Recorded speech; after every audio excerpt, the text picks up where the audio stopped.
Let's get down and into the La Liga prep. Real Madrid have added Kylian Mbappe to a side that won the league by 10 points last year. How can they be stopped? That's a different question, and the answer that we will all have would like to have, because it looks very difficult. I'm a Barcelona fan. I'm Atletico former player, but when I see Real Madrid, the way that they have been playing, the way that they have been signing in the past few years, it looks so difficult to think that they are going to miss again to win at least La Liga. It's true that Barcelona looks strong, looks different, a little bit refreshing from the new manager trying to bring something different.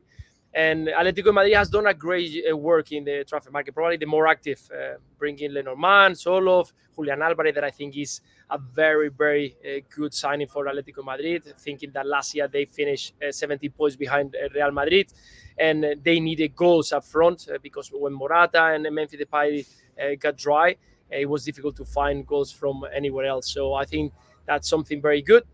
But if we focus on Real Madrid, how can you stop them? How can you manage? Even though that the people say that Cruz is going to be important, I agree. I think that Cruz is a very important piece for Real Madrid. We saw them last year, how he can handle situations when the team needs to do something different, those passes, those switching of play, those passes in between the lines, making the other team better, creating something from nowhere. Is something that Real Madrid is going to miss this year. I don't think that Valverde, Casemiro, Camavinga, Tchouaméni, Bayos, players, even Brahim Diaz, players that they're playing to the midfield, they are going to bring that into the field. But when you look up front of that, it looks like probably the best strike force that we can see anywhere else, with Bellingham, Vinicius, Mbappe, Rodrigo, Arda. They got so many options, and all of them are good. It's a frightening front four, but I want to bring in Craig Burley. Delighted to see he can join us on ESPN FC Live. Craig, how are you? And how do Real Madrid replace Toni Kroos? Nice, easy question to start you off. Well, I don't think they can replace him, as Luis was saying there. He's such an important player for them because over the years he's brought so much control to the game in times when it's become hectic. Now they have players in there who can pass the ball. You know, Tchouaméni can pass it, Camavinga can pass it, Valverde, more of a runner. Obviously, Luka Modric is a fantastic passer of the ball, but we know he's in his late 30s now and his time was limited last year. So nobody could manoeuvre the ball in a Real Madrid jersey in recent years like Toni Kroos.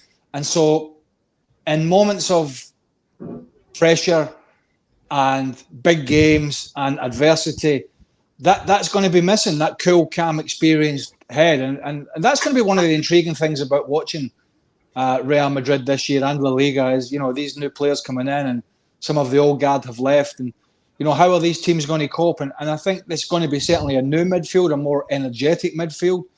But they're going to be missing that cool, level head that none of the rest of them, to be quite honest with you, have. And the fact, Luis, they haven't added anybody in that area suggests they think they've got enough. But further forward, is it simply what we kind of saw against Atalanta in the Super Cup, where it'll be Vinny on the left, Rodrigo on the right, Mbappe through the middle, and Bellingham in behind? Is that how they're going to kind of play their front four? We've been trying to understand what Ancelotti was going to do, how the system is going to work from the very beginning. When just the rumors of Kylian Mbappe arriving to Real Madrid was starting, we thought, okay, Mbappe is going to play in the left side. It's going to be Vinicius Jr. in that side, or he's going to play in the right or to the middle. We saw that they got totally freedom. I mean, I saw Rodrigo going to the right, to the left, dropping, Bellingham arriving in second line, Kylian playing on the left at some point, but also into the middle. So you got so many options. They are players who are very well to adapt. Of course, we know that Kylian Mbappe and Vinicius Jr., they enjoy more. They get the best of them from the left side because of his ability to make those diagonal, to face 1v1 situations. But when you got that freedom, also allowed you to get crazy the defenders, because you need to be focused. Last year it was about, okay, if we double up in the right side, we're going to stop Vinicius Jr. And that's almost the most important problem, because Jude Bellingham is arriving second line. If we have an eye on them, that's okay. But now with Rodrigo, with Kylian Mbappe, with Vinicius Jr., with Jude Bellingham, there are so many options that the team have to worry, to be a threat to the opponent. That's something that for a defensive perspective team is very difficult. And we saw it against Atalanta. In the first goal of Valverde, everyone was looking at what Mbappe was doing into the box, and he was moving to the near post, so he was free in the second one. So Valverde was going to tap it in. And in the second one, exactly the same. What the first movement of Kylian Mbappe was doing, getting closer to Jude Bellingham, and then going away to receive the ball.